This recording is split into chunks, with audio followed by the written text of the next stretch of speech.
अगर मैं आपसे कहूं कि आपके घर के अंदर पड़ा गैस का सिलेंडर सिर्फ एक फ्यूल नहीं है बल्कि इंटरनेशनल पॉलिटिक्स का हॉस्टेज है। आइए 31 मार्च 2026 की कुछ खास खबरों के बारे में अब चर्चा करते हैं। ये खबरें आपकी जेब और आपकी आज़ादी दोनों को हिलाकर रख देगी। भारत के कुछ जहाज़ समुद्र में फंसे हुए हैं। यहाँ देश में हमारे गृह मंत्री ये दावा कर रहे हैं कि 31 मार्च 2026 को भारत से नक्सलवाद का खात्मा हो गया है। इतना सिंपल है क्या सब कुछ? इतना आसान है? अगर मैं आपसे कहूं कि YouTube पे जो आप कंटेंट देख रहे हैं इसको भी कंट्रोल किए जाने के नियम आ चुके हैं।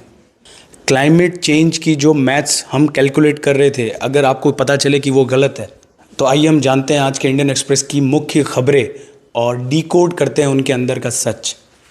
आइए शुरुआत करते हैं आज की पहली इंपॉर्टेंट खबर के साथ। ये खबर है भारत के एनर्जी चौक पॉइंट से, जो कि है straight of Hormuz. Straight of Hormuz की इंपॉर्टेंस भारत के लिए इतनी है कि भारत की एनर्जी की जगलर वेन, सबसे इंपॉर्टेंट वेन कही जा सकती है इसको। भारत के 18 बड़े और कुछ विदेशी 10 जहाज यहाँ फंस गए।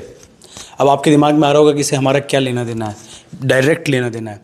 ये जो स्ट्रेट ऑफ हॉर्मुज जहाँ ये जहाज रोके गए हैं, यहाँ से भारत का 40% के आसपास क्रूड ऑयल आता है, जिससे पेट्रोल और डीजल बनता है। भारत की 50% LNG यहाँ से आती है और 90%, बिल्कुल ठीक, 90% LPG इसी रास्ते से आती है, जिस रास्ते को रोक दिया गया लड़ाई की वजह से। और यहाँ अगर ये एक सप्ताह भी बंद रहता है तो हमारे घर में रसोई गैस की किल्लत हो जाएगी। तो हम डायरेक्टली जुड़े हैं इससे। ईरान का ये कहना है कि वो भारत जैसे दोस्त के लिए रास्ता बंद नहीं करेगा, लेकिन ये तो ईरान की मर्जी है, जो आज ये है कल बदल भी सकती है।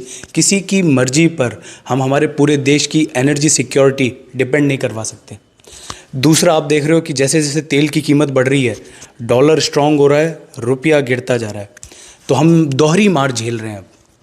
और ये जो दोहरी मार है, ये हमारी सेविंग्स खाली करवा के छोड़ेगी। ये सिर्फ एक वॉर नहीं है, भारत की स्ट्रैटेजिक ऑटोनॉमी, रणनीतिक स्वायत्तता का इम्तहान है। आइए समुद्रों से लेके चलते हैं अब आपको बस्तर के जंगलों में। 31 मार्च 2026 ये डेडलाइन तय की थी हमारे गृह मंत्री ने भारत से नक्सलवाद के खात्मे के लिए। और कल गृह मंत्री जी का बयान आता है कि भारत से लगभग नक्सलवाद समाप्त हो चुका है। देखिए, बड़ी जीत है, खुशी मनानी चाहिए, लेकिन इंट्रोस्पेक्शन भी ज़रूरी है। क्या वाकई में हम ये जंग जीत गए हैं? क्या हमने वो कारण ख़त्म कर दिए हैं जिसकी वजह से ये सामाजिक क्रांति शुरू हुई थी? तो 50-60s में जो कारण थे ये क्रांति शुरू होने के, क्या आज भी वो कारण वहाँ विद्यमान है?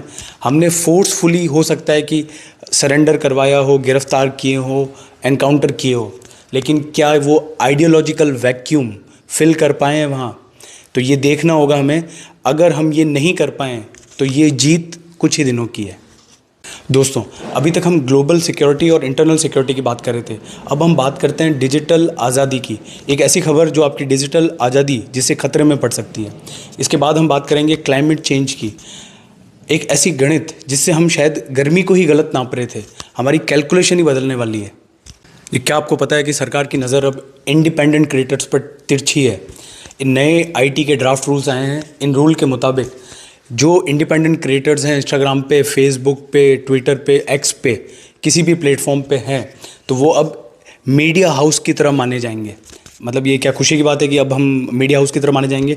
जो लोग भी न्यूज़, करंट अफेयर को पब्लिश कर रहे हैं वहाँ, वो इस क्राइटेरिया के अंडर में आएंगे।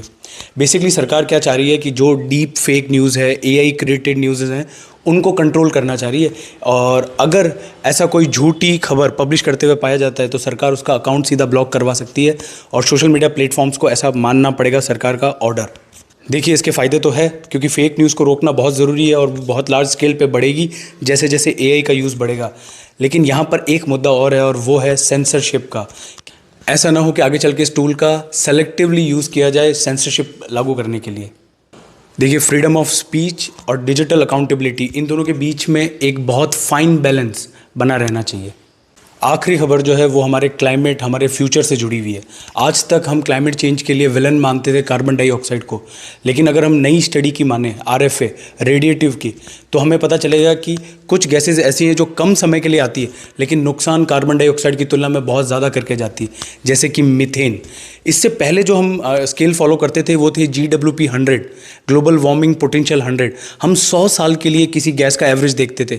इस 100 साल के एवरेज में मीथेन को हम असेस नहीं कर पाते थे। इसमें मीथेन का एवरेज 28 के आसपास आता था, 28 गुना ज़्यादा नुकसान करती। लेकिन अब जो रिसेंट स्टडी हुई इससे पता चला है कि मीथेन गैस जो है वो 20 साल के अंदर कार्बन डाइऑक्साइड से 80 गुना ज़्यादा डैमेज कर सकती है। भारत के लिए क्यों ज़रूरी है? क्योंकि भारत के चावल के खेत है, कूड़े के ढेर है, यहाँ से बहुत ज़्यादा मीथेन निकलती है। अगर हम ये मीथेन रोकें तो हमें कार्बन क्रेडिट मिलेगा बहुत ज़्यादा, और अगर हम इसे नहीं रोक पाते हैं तो हमने हमारे जो NDC के लक्ष्य हैं वो वापस निर्धारित करने पड़ेंगे। तो दोस्तों, आज की ये जो मुख्य खबरें हैं ये हमें 3 बड़े सबक सिखाती है। सबसे पहला कि भारत की जो एनर्जी रिक्वायरमेंट है उसके लिए भारत को आत्मनिर्भर बनना पड़ेगा, दुनिया के भरोसे नहीं रह सकते। स्ट्रेट ऑफ हॉर्मुज से नहीं तो कहीं और दिक्कत कहीं भी हो सकती है।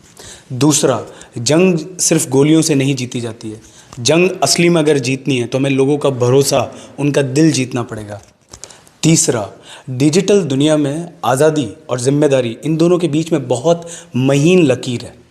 दोस्तों, ये जो करंट अफेयर्स हैं ये सिर्फ आपके एग्ज़ाम के लिए इंपॉर्टेंट नहीं है, बल्कि आपको एक जिम्मेदार, जागरूक नागरिक बनाते हैं, एक अवेयर सिटीजन बनाते हैं। हर मुद्दे पर आपकी पकड़ होनी चाहिए और हर मुद्दे पर आपकी एक राय होनी चाहिए। आप अपनी राय को इस कमेंट बॉक्स में भी लिख सकते हैं, जिनसे कई सारे स्टूडेंट्स को फ़ायदा हो सकता है। जैसे कि भारत में जो एनर्जी क्राइसिस है उससे निपटने के लिए भारत को क्या प्लान ऑफ एक्शन बनाना चाहिए, क्या तात्कालिक उपाय करने चाहिए, क्या दीर्घकालिक उपाय करने चाहिए। भारत में जो डिजिटल फ्रीडम है उसको बनाए रखने के लिए और फेक न्यूज़ को हटाने के लिए और क्या कर सकती है सरकार। मीथेन गैस के इमिशन को कम करने के लिए भारत में क्या प्रयास किए जा सकते हैं। कल मिलते हैं कल के करंट अफेयर्स के साथ। जय हिंद।